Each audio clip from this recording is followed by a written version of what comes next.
Asher and Pipeman on W4CY Radio.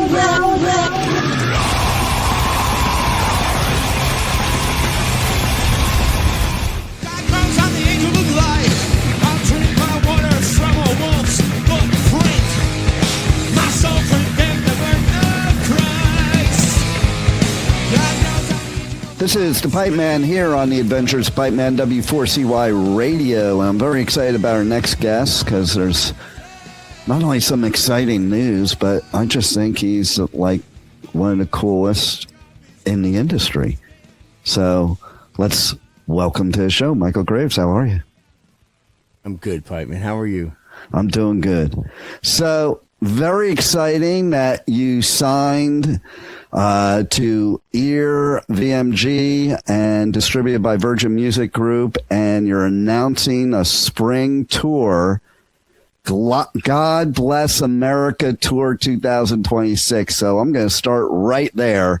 I want to know what that means to you, because everybody puts their own meaning to things, and to me, this is the best America type of thing I've heard in I don't know how long. Well, I've been back and forth across the country so many times, and the country's not only beautiful, you know, as I'm looking out the window and all the different places I get to go and see, but the people itself. And I was thinking, how can I express, you know, the majesty and the beauty of everything that I see when I'm out there, including, like I said, the people and the interactions that I have and just the whole thing. And I started thinking about the anniversary of the country coming up in July, and I wanted it to be called, something positive, something wonderful, and so I called it God Bless America Tour. That's why I love the positive part, you know, and it is true. I think a lot of people don't even realize, you know, when you drive across this whole country, there is so much to see and so much majestic stuff and so many different, I'll even say cultures. You know, to me, going to each state is like going to a different country. Sure. There is. There's so much. There's so many different things to experience and see. That again, when I find myself saying, "Geez, God bless America. This is amazing." And you're right. There's so many different things to see. I mean, from the oceans to the mountains to the flatness of the middle of the country. It's just amazing. We live in a really wonderful place. Totally. And, you know, listen, I grew up in Jersey. I was born in New York, but grew up in Jersey. My dad moved me to L.A. in 1980. What a wild time to move to L.A. And now I live in South Florida. And I can say, honestly, that all three places are so totally different. And there's cool aspects of them all. And even the people are different, you know. And I find, like, there's people like my ex-wife, her grandfather never left his street his whole life, much less the town. And I think everybody needs to get out there and just see how other people live, how other people's environments are. And the difference is, I think we would get along a lot better by understanding where we're all from. Yeah, I love that trend. I think it was maybe before the pandemic. Remember the trend that was happening where there were all of these, you know, the influencers and they would, right, and they would go in the vans and they would have like their van life and they would blog and send videos. And it was a really cool sort of revival of that wanderlust that so many people, you know, that I guess in more in like the 60s and the 70s, I think there was, you know, a lot of people that would hitchhike across the country. They would just go out. Yeah, I've always had a wanderlust. So, but yeah, I think that you're right. I think that there's something very human about moving around like that and getting out of the bubble of your life. It's really does something positive. Totally. And I also want to talk about something that I think is really cool about you that maybe most people don't even think of, because I'll even talk about, it was very funny. I saw something today. It's funny that happened today interviewing you, because I saw this posting on Nextdoor, which is this community app that I don't find it very much of a community app. I find it like pretty negative. So this person comes on, they take a picture of somebody who has this shirt on, and it looked like it could have been, it was hard to tell because it was blurry, like from Nightmare Before Christmas, because it was like this skull with a Santa hat on and a Christmas tree. And she just started going off on this person, and now they must be demonic and blah, blah, blah. And I even remember being in high school and wearing like my hot Ozzy Diary of a Madman shirt, and people coming up to me, including my own cousin, like, "You're a devil worshiper." Uh-huh. And it's like, I'm thinking to myself, you're just an idiot, because it's just a skull. It's the meaning you put to it. But like, even Ozzy, he wore crosses all the time. He was a devout Christian, you know? And so I love that you have this same message, and that's how this whole, you know, collaboration, I'm going to call it, you signing, you know, came about, because you have this strong Christian positive message. And I want to make sure people out there know about that, because if they think of like old school Misfits, they might think something different.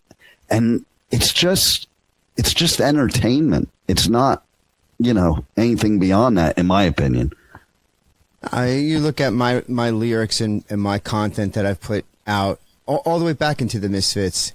If you really start to kind of take it apart, you'll all of a sudden you start to see the Christian message, or the positive message that is in there. And you're right, you know. And I've gotten a lot of pushback too over the years from you know, people like that, like the people that you just described, like, oh, how can you love Jesus, or how can you have this, you know, this Christian perspective, and your face is a skull and all, you know, the images that you use, you know, and the way that the filter that we use, or that I use in the, whether it's Misfits or Michael Graves, and many, you know, when I'm singing about fallen worlds or angels or the darkness or all these things, like you said, it doesn't necessarily make it demonic.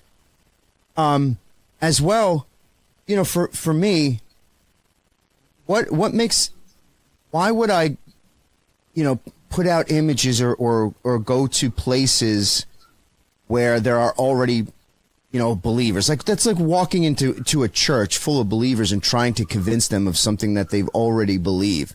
What a like, great point. If we're fishers of men, we've already caught them, you know, they're already believers.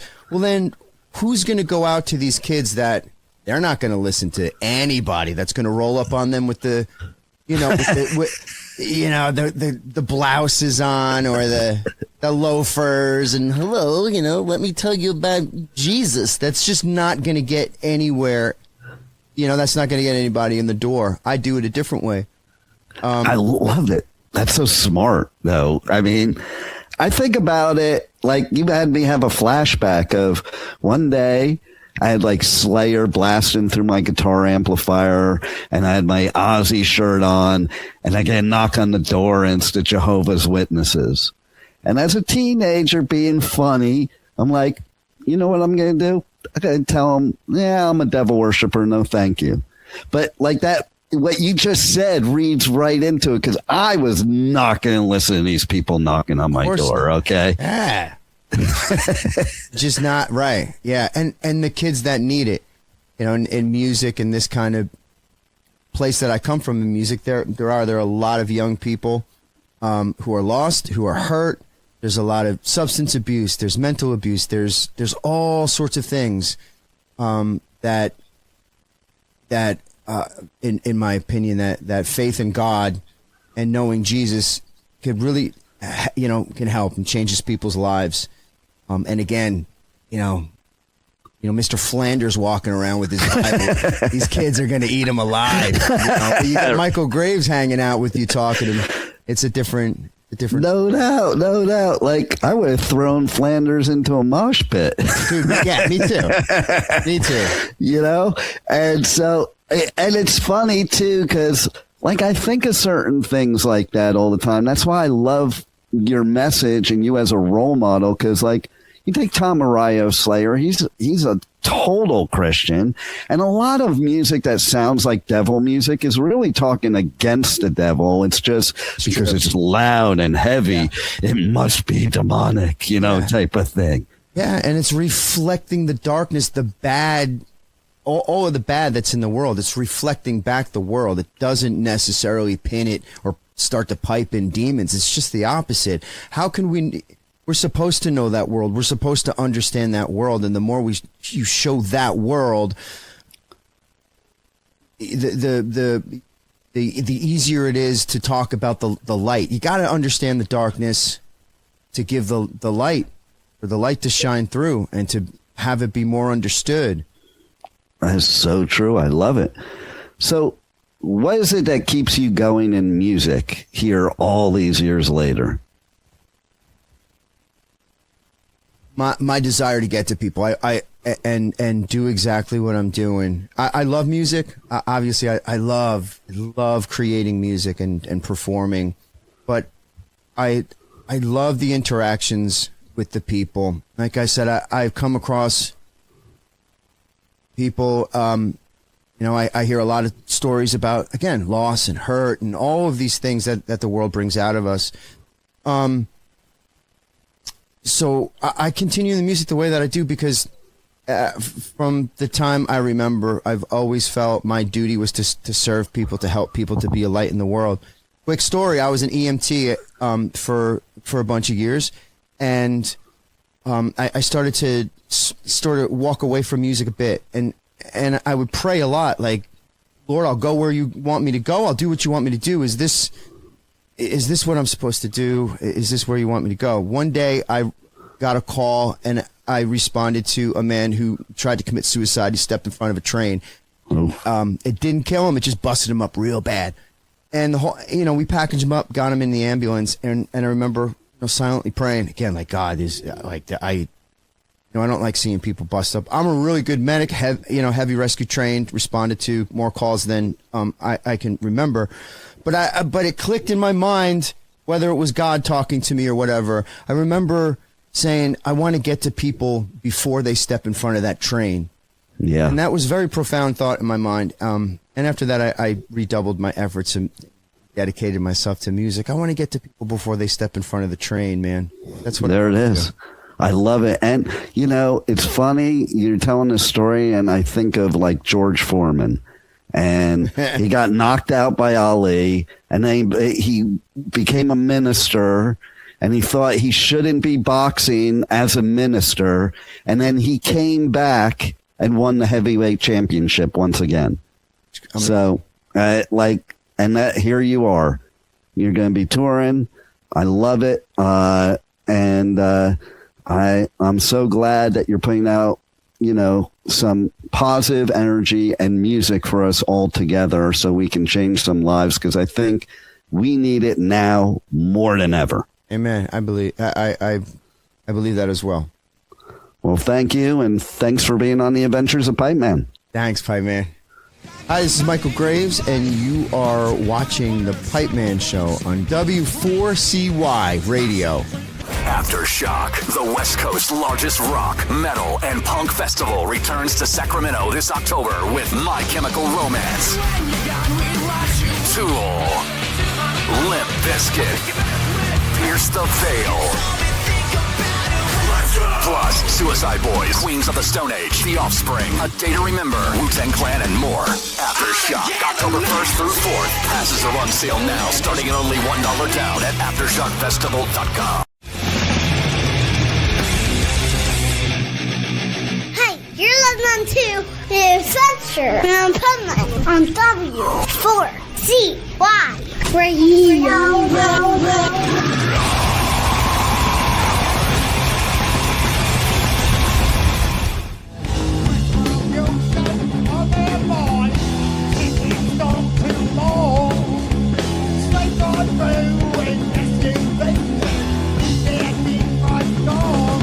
This is the Pipeman here on the Adventures of Pipeman W4CY Radio, and we have a very special guest here. We have Mike Odd, and he's the manager of MacSabbath, who's going to be playing here locally at Respectable Street, one of my favorite venues in the area. Like, I tour all over the country, all over UK and Europe, because I hate going to places in South Florida. but I love Respectable Street, man. And as soon as I saw that they were playing there, I'm like, oh my God, that's great. I'm going to be in town. I'm going. Nice. So, the Pipeman live at Respectable Street, where I think you guys are going to like set records there of like just turning the place into total mayhem. I think so. So here's what I really want to know. Forget all the other bullshit. I want to hear some stories of what it's like to manage these oddballs. Well, it's difficult. You know, I'm dealing with a time-traveling clown. Ronald Osborne insists that he goes back and forth from this in this wormhole from the 1970s, and he rejects all modern technology. So as a manager of a rock band in 2022 or whatever it is, what year is it? I always go 19 that's definitely where he's at. He's stuck in this realm of the 1970s and reject. If I try to say, we should probably do a stream or a MP3 or something like that, you're going to get a pie in your face, or seltzer water, squirted all over you or something. He gets angry and rejects it and confused. And so this is what I'm dealing with. So instead of being on like Spotify or something, I have like, a LP that comes in a pop-up book or a flexi disc that comes in a coloring book.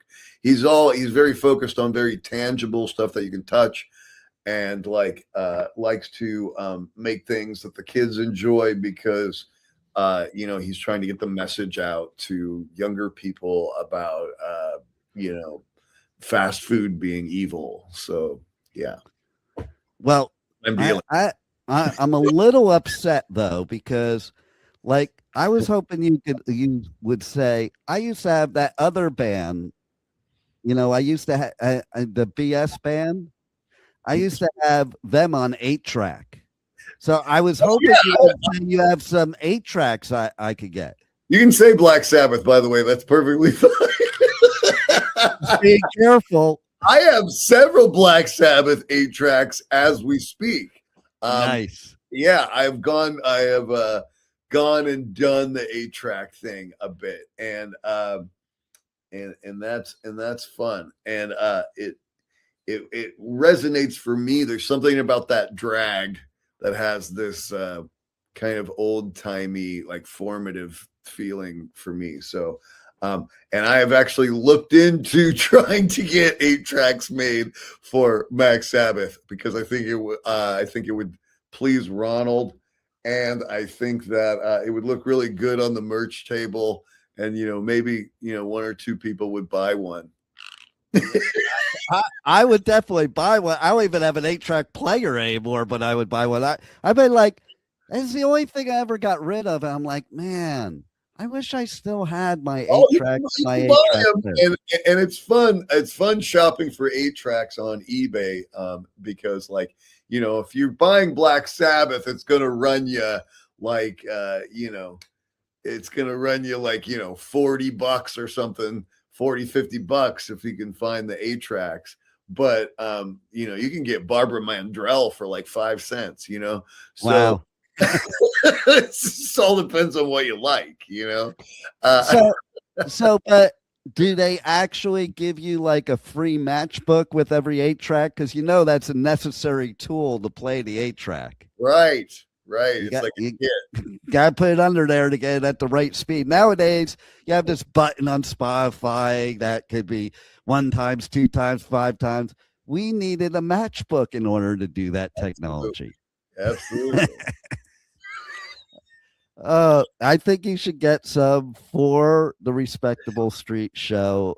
I'll promote the shit out of everybody. They can't listen to my show anymore unless they buy a MacSabbath 8-track. Yeah. But you have to make sure though that you take one of the songs and split it like in the middle of 2 tracks. Where Chunk. like I remember on Blizzard of Oz, Mr. Crowley would fade out in the middle, change tracks, and then fade back in. I miss those days, It's like young people are so confused watching this right now. I know, right? So, have you? But they might actually, like you said, they might actually buy them, even though they didn't. Right now, I'm actually talking to this skateboard company, and I'm like about doing a skateboard deck, and I'm like, well, Ronald's gonna want this old-fashioned 70s shape. Can you do that? And they're like, yeah. I go, but you guys would probably know what would sell better, because maybe that's not going to sell because the kids ride these modern skateboard shapes. And he goes, it doesn't matter. He goes, most of the people who buy the skateboard decks are just going to put them on their wall. They're not no. Put trucks on there. Right? I was like, what? Well, to be fair, I have 3 skateboards that I use. Okay. But if I bought a deck like a MacSabbath deck, I wouldn't want to fuck up that deck riding on it. Like, Jesus, my skateboards look like they've been through World War III. Yeah. Well, I mean, I don't know. I guess it'd be people who don't skateboard will buy them, put them on their wall, and then people who skateboard will buy them, and some of them will put them on their wall, and some of them will ride them. I guess there's 3 different categories or something. I don't know. I bought one of those Devo decks. That's the 5 red hats, Yeah. Together, and I was like, I don't know if I'm gonna, just keep it or put trucks on it. And then it came, and it doesn't even have the holes drilled in it. To say, no, you're not gonna put trucks on it. Ride this thing. But see, that would be the one to ride, because depending on your size, you would know where to put your feet. So is this the kind of fun we're gonna have at Respectable Street? Oh, it's gonna be beyond this, if you can imagine that. Like, can you describe to our listeners that have never experienced this what they can expect at a MacSabbath show? This is why it's hard being the manager of MacSabbath, because it's really hard to describe. I mean, you can say the obvious thing, which is that it's these, mutated fast food mascots playing these Black Sabbath songs. But the twist is that it's like Ronald says, he's come from, he's traveled into the future to save us all from the current state of music and food, and teach us about how how the drive-through is evil, and so is auto-tune, I guess, something like that. Like not only auto-tune, but I even have somebody on my station that does a show that started creating music with AI. They don't have a talented bone in their body as far as that goes, but like an AI song, like that's getting a little ridiculous, if you ask me, man. I mean, you need talent. There's plenty of business bullshit out there. You need talent. This is the thing about Ronald. Like from the beginning, it's like, okay, he's insane. He's rattling on about these possible future outcomes and dangers and blah blah blah, and I'm like, okay, I just write it off, like when he screams and yells about Cinnabon Jovi or KFC DeVille taking the food out of his mouth or something. He's kind of paranoid, as no pun intended. You know what I mean? So I just kind of write all this off. But now, 13 years later, I'm like, I remember him talking about these robot dogs and like completely automated robot burger places and all these horrible things that would happen with technology if we're not careful. And now we have robots replacing rock and roll musicians. Maybe it's time to actually listen to this weirdo. I don't know. I think so. I mean, pretty prophetic, if you ask me. Yeah. So I think I have a couple ideas for you guys too. Okay. One isn't really an idea. It's more of a question that I should probably know the answer to, but I don't. Have you guys ever done like a tour with MacSabbath? Because that would be kind of a fun tour right there. It's funny. There's an interview out there with Zach where the interviewer mentions us, and I guess his response was, "Oh yeah, they're great. I'd love to tour with them," or something. And then the title of the interview is Zach says he'd love to tour with MacSabbath or something. I'm sure he was delighted about that. This guy, because this guy who's interviewing him is obviously like a MacSabbath fan, so he's like, totally wow. Like item as far as I'm concerned. I felt bad. Well, I got a story similar to that. So I have over 3,000 interviews. The interview that really like every publication picked up and it went viral was with somebody I'm actually interviewing again next week, but it was with Carmine Apiece. And he said in the interview, I don't even remember how it came up, but he said, yeah, I don't think Black Sabbath was the originators of heavy metal. Metallica was. What? And people went insane, okay?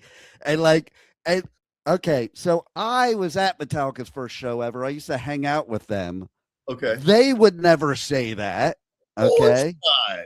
And super influenced by Black Sabbath. No doubt. And come on, like Tony Iommi getting into, having that accident and, creating a new sound is what heavy metal, and it changes the way you play guitar to the certain thing that becomes heavy metal. I think that's pretty much solidified.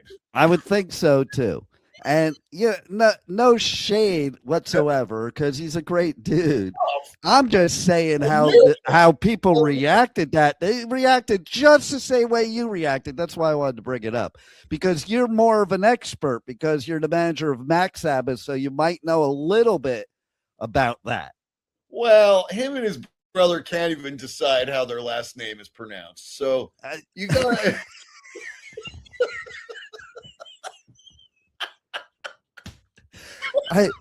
It's funny you should say that, because every time I say one of them, I'm like thinking to myself, which which way do I pronounce it this time? You got to take that into account, Oh my God, I better not put this interview out till after the next interview. Yeah, you can cut that out, right? No.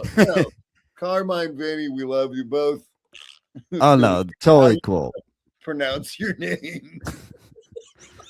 I think they should just come up with a universal pronunciation that's nothing like the ones they are now. Like they both have the same pronunciation. It doesn't even sound like their name. Right. Or maybe one of them could be Vanilla Sea, and the other one could be Black Sea, or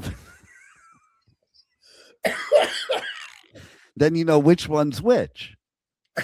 Just Anyway, saying. so I think your question 10 minutes ago was, what is it like seeing a MacSabbath show? So it's an arena size rock show crammed onto a stage. So it's sort of this big theatrical experience that's spilling over into the audience. And it's interesting because it's like wicked and metal, but it's still clean enough for kids because he wants the message to go to the kids. It's got this, anti-fast food message, but that you have to like dig into the lyrics for that. It doesn't come off preachy. It's really fun and over the top and hilarious and frightening all at the same time. And he's flipping burgers off a smoking grill while he's singing. And there's like giant inflatable burgers bouncing around on the audience, and he's doing like birthday party magic while he's singing, and it's just it's a amazing show. It's a lot more than a rock band. It's like it's really hard to explain. Every person that's ever seen the show that's talked to me, whether it be for the first time, whether it be a fan or an agent or a promoter, or they all say the same thing to me. They go, we saw it online, but we had no idea what it was, and we did not know it was going to be like this. So it really packs a big surprise. It's really something that you have to see live. Absolutely. And I just want to say to everybody, maybe you're not in the West Palm Beach area. That's cool. There's other shows you can go to. There's even other shows in Florida, which is amazing because it's like we live in Florida. We have to drive 4 hours to go to a show because we're only going to this town, and that's it. You know, and so you'll be in West Palm, but you'll also be in Tampa and Winter Park. So West Palm's on the 10th of this month, April 9th is Tampa, and April 11th. We're busy for about a week. We're doing the Monsters of Rock cruise out of Miami too. Yeah, there you go. That's how much fun are those cruises to do? This is the third one we've done. It's really amazing. Speaking of Zach, Black Label Society is playing. So maybe you can make it happen there on the cruise. Like, there you go. This impromptu. Now I'm promoting that people need to, if you haven't gotten your ticket yet to Monsters of Rock, you need to go there in case this happens, because it could be a once in a lifetime opportunity. Well, it's funny. You read the article and it makes it seem like, MacSabbath and Zach Sabbath might tour together. But the funny thing is we have this coming up with that Zach band, and then we're playing on the Pantera stage at Louder Than Life, which is nice. So basically we're playing with every band that Zach has but Zach Sabbath, which might be better for redundancy as far as like hearing all the same songs all night long, I suppose. Right. And I'll be at Louder Than Life. I do that one every year. I love that festival. That's going to be a blast for sure. Yeah. And so I have one final question too. Okay. Because you were mentioning all the things that are done on stage. If I brought my grandkids, now mind you, one of my grandkids that is into metal and punk is just turned 15. So, I'm just being clear that it ain't like no 2-year-old, but if I bring my grandkids, will Ronald throw out some toys to the kids like when we get them this horrible crap we get them? Not normally, but if you contact me, maybe I can hook something like that up, Yeah, see, but I don't mean just for my grandkids. I just mean in general, you could have like the MacSabbath terrible toy thing or something. I don't know. I like it. It. See? Terrible Toys for Tots. Yeah, there it is. That's perfect. I love it. That could be your next tour. I like it. Do you have a final words you want to say to the listeners? Stay hungry. I mean, if you're choosing between the drive-through and real food, stay hungry till you can get to the real food. And Yeah. everybody check out MacSabbath if you haven't checked it out yet. And you got to go see the live show. It is an experience. Stole that from Wendy Schneider. Say that again? So I feel like I might have stole that line from Wendy Schneider. Never mind. Maybe. We'll let that slide.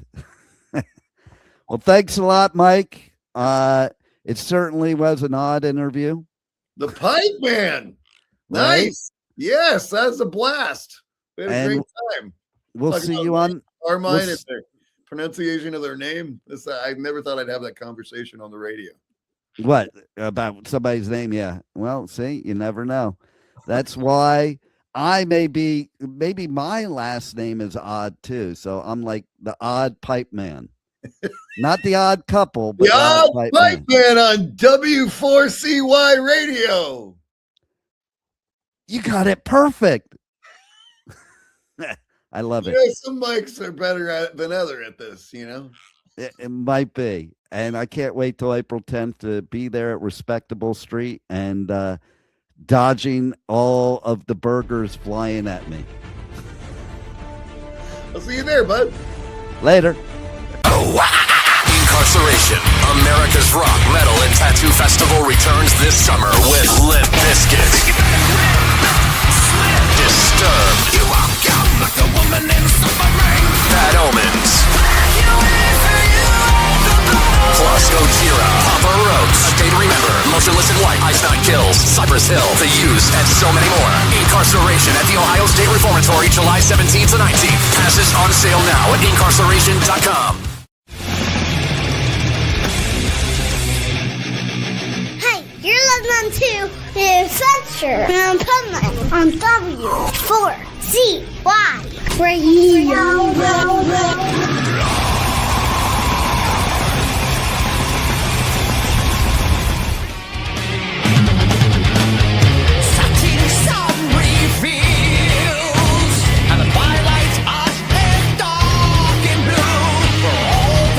This is Pipeman here on the Adventures Pipeman W4CY Radio, and I am very excited about our next guest.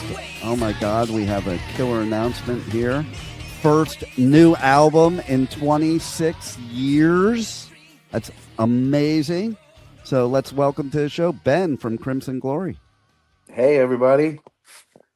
So one thing I have to say right off the bat, the minute I started the interview, I was looking over your right shoulder and seeing that in the background. I'm like, man, that is so cool. I don't even know if I can focus on the interview. It is kind of cool. I want to get one for behind me when I do my interviews. Yeah, why not? Right? So I just want to say right off the bat, what makes you, after 26 years, wake up and decide, hey, let's put a new album out? Well, I think we've really been missing it for a long time. Jeff and Dana and I, the three original guys, and we often think about the old times with Crimson Glory, and I think we've just been missing it, wanting to get back to it. Yeah, I don't blame you.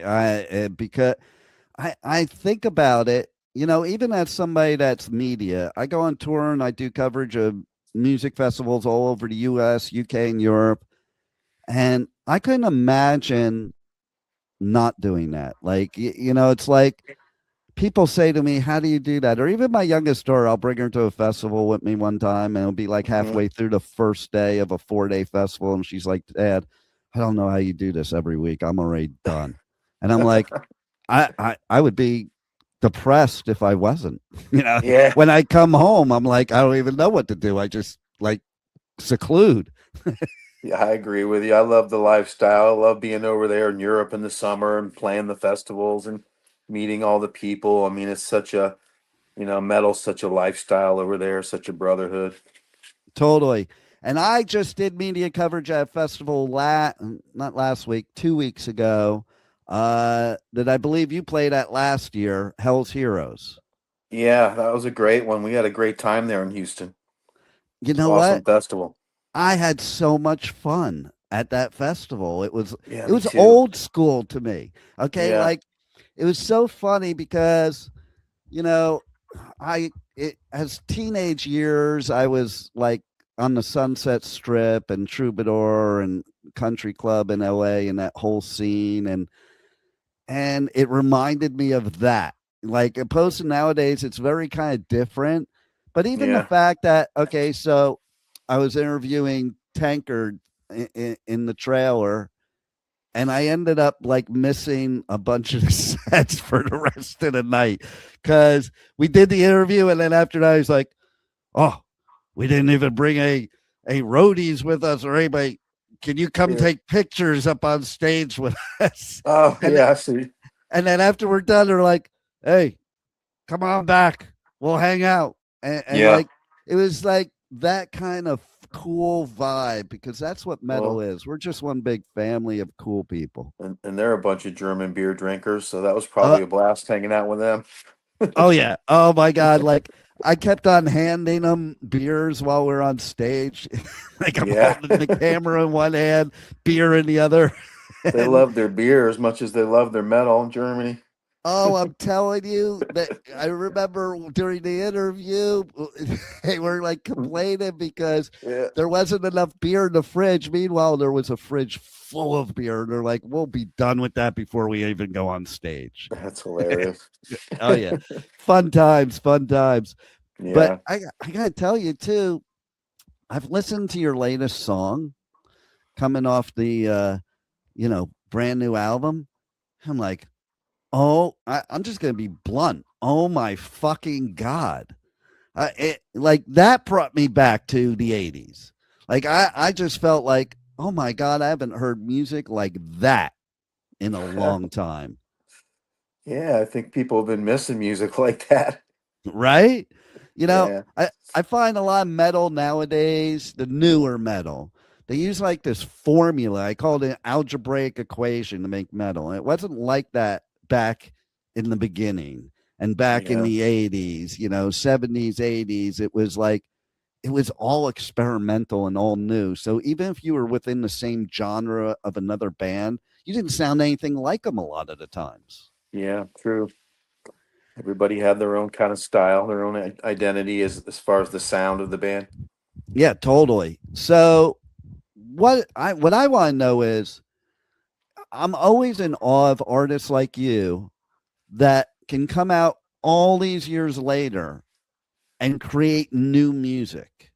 Like I think to myself, how do they keep coming up with stuff to talk about? And like there is a lot to talk about out there, but how about you? What's the difference now of trying to write a song compared to when you were a teenager trying to write a song? Not much difference. I think we've gotten better at it over the years. We've matured a little bit, got a little smarter and wiser. So some of the topics, they grow from cooler, you know, aspects of things to talk, to write about. And, thank God you get a little better because if you've been doing this for most of your life, if you didn't get better, that would be a problem. Yeah, But yeah, I think I, we've progressed. I think that is the case. I think artists even sometimes look at it differently than the fans, like, especially if they're fans from the beginning. Okay. Because the fans from the beginning, they want you to stay a garage band. I was one of those people too. There are bands I Yeah, saw that are huge now that I saw their first show ever. And I'm like, why aren't they like that now? yeah, But I could also see the other side that why would the artist want to be like that now? Like, you mean you didn't evolve? You didn't get better at your craft? Like, you didn't even know what you were doing in the beginning, yeah. So, I why agree wouldn't with you you. want it? You know? Yeah. S- So, tell me one story, good or bad, crazy or not, in this whole musical career that you've had that you'll never forget that you would tell people till the day you're not here. One story, good or bad.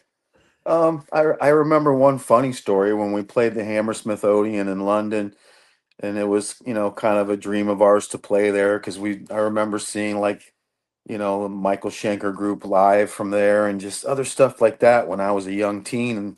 And when we got over there and got the chance to play there, we're like, wow, we're playing the Hammersmith. So a little bit before we were going to go on stage, they said, okay, it's time to go. And we started walking from the dressing room area through all these halls to find the stage. And we just got lost in the maze of halls back there. And we just could not find the stage. We kept going down this hallway and turning around, going back, and then going this way and turn around. That's not the way. We turn around, go back. And finally, after some crazy confusion, we found the stage. Oh my God, that is funny. And probably people are out there like, where are they? Yeah, and this was in '87. I think when we finally came out on stage, there was one point during the stage where Midnight came over and got underneath me. I suddenly realized I looked down and saw his head between my legs. He was underneath me on his knees and he was trying to lift me up on his shoulders to carry me around the stage, kind of like Bon Scott used to do with Angus Young. And Midnight tried to lift me up, and didn't have very much luck. He got me up a few inches, and he just gave up and back out, and just took off running across the stage. It was like a brief attempt to lift me on his shoulders that he gave up really quickly on. Because Right? Midnight was kind of a small guy. He wasn't the guy that was going to be carrying anybody around on his shoulders. That's what I'm But saying. I'm a small dude, and I'm listening to that. I'm like, yeah, it but looks something like it's came pretty over him. cool. Yeah. Something came over him in the spur of the excitement. He thought he would try to do it. Oh my God. Just So like that I was even look at Ozzy when he used to pick up Randy Rhoads. I'm thinking now, I think of later Ozzy. I'm like, yeah. Well, how did he Randy was so do that? tiny back then. I know, right? But yeah, Exactly. that's two funny things that happened to us on the same night. I love it. And so tell us a little bit about the new album from your perspective as the artist. Well, this is something going into it. We really wanted to try to touch back on the creative style of Transcendence because we know it's kind of the favorite album of most of the fans, and so we wanted to write songs that sort of reflected that the styling of it all. But again, like we talked about a minute ago, we've kind of matured, we've grown, we've progressed at what we do, so we're not exactly the same band. The album I think has a lot more of a progressive nature to it than the early two albums, and a little bit more modern sounding, more different time signatures and more different twists in the songs. But it does really capture the overall essence of I think the first and second album, more so Transcendence. So I hope the fans are happy about that. We just had a blast making this record. They're all brand new ideas we came up with in the last 3 years, and nothing's really left over from the old days, which maybe you were going to ask about that. But yeah, everything's pretty fresh, you I know, love it. very fresh within 3 years. Jeff Lords wrote a lot of the songs, a lot of the music, and I co-wrote a couple of the songs, came up with some riffs and parts for some of the songs. And Travis was a big writer on the record, lyrics and melodies as well. So That was the question. That was the question I was going to ask is like, yeah, what do you think has changed for creating this new music by having Travis and Mark in the band now? Like I always think that when you have that kind of transformation that there's going to be some new things added to the artillery. yeah, absolutely. I mean, Travis is a really good writer, and that's a plus, because Jeff writes lyrics, Dana writes lyrics, I write some, but I mean, having a singer that can really write and come up with some great melodies and lyrics, that's a big plus. And Travis can do that. He's great at it. And Midnight was great at that. And obviously there's only one Midnight. There will Yeah. only ever be one. But Travis came into this with a kind of a fresh approach and did some really cool, interesting, original things, as well as tipping the hat to Midnight a little bit here and there with some stylistic nuances. And then Yeah. talking about Mark, I mean, he's just a great fit for the band as well. He's a great player in his own right. John Drenning was fantastic, but Mark comes in with something different, a little unique to himself, and he created and wrote all his own solos for the record. He's a very creative guy. Well, and I gotta say too, like, okay, what you said about Travis, I think it's important when a singer writes the lyrics because there's a different emotion that comes from it. You know, you're not Hmm. singing somebody else's feelings; you're singing your own. Yeah, I agree. And I do have to say too, like that was the other thing I was gonna ask is, man, how I can't even conceive of how after midnight, how you could possibly find such an awesome vocalist like Travis. Because I'll tell you what, that listening to him sing, I was like, oh my god, I don't even know anybody that can sing like that anymore. Yeah, well, we certainly got lucky in finding Travis. He's a very unique and talented individual, so it's sure a blessing to have him with us. Is there anything you want the listeners to know? Like, what would you want me to ask you? What would your answer be, like, that you want the listeners to know? Well, I don't know. I never really think about the questions, what they should be towards me. But no, I just want the listeners to know that we really did strive to make a new Crimson Glory album that would make the fans happy, because we've always had such a long time connection with our fans, and they're so passionate about the band's music that the last thing we wanted to do was put out anything that would disappoint them. So we really, strive to make this record something that the fans would really get into. Of course, with an artist, any artist, you really have to please yourself before anybody else. So we write to please ourselves. Yeah, But if we can do that, if we know we've written something that we think is good, then we're pretty sure everyone else is going to love it too. I love what you just said because I'm a huge believer in that, and that shows you're a true musician. That right there, because true musicians write for themselves, and then Yeah, they attract their tribe, yeah, not the yeah. other way around. Exactly. We want our fans to be really in love with the music, but we don't sit down and say, "Well, let's write a song. What do you think they would like?" I mean, no, we have to write what we think is great, what we like. Totally, Yeah. 100%. And you guys got a bunch of tour dates starting in May, and Hmm. oh my God, like, how honored are you after all these years to be playing Vakken? Like, I mean, Yeah. that's a call you always want to get. Yeah. Honestly, I'm very honored. Yeah, it's been a dream of mine to play that festival. We've played a lot of cool festivals over the years, but it's always been a dream to play Wacken. So the fact that we got invited this year is just totally awesome for all of us. We can't wait to be there. And all your other dates, they're all in like some of my favorite places and some great festivals, and like Yeah. Alcatraz. That's a festival that you guys fit right into perfectly. Yeah. And we played that one back in 2012 with Todd Latore. It's a very cool festival Nice. in Well, Belgium. Yeah. I love that you have new music. It's badass.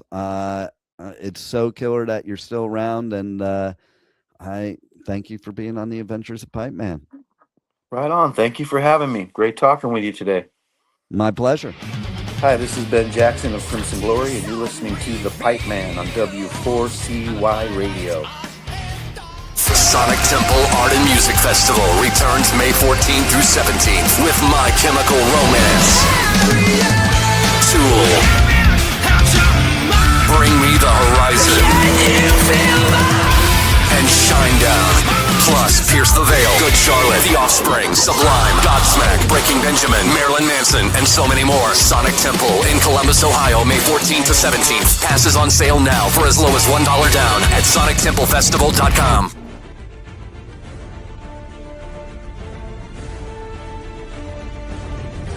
Thank you for listening to the Adventures of Pipeman on W4CY Radio.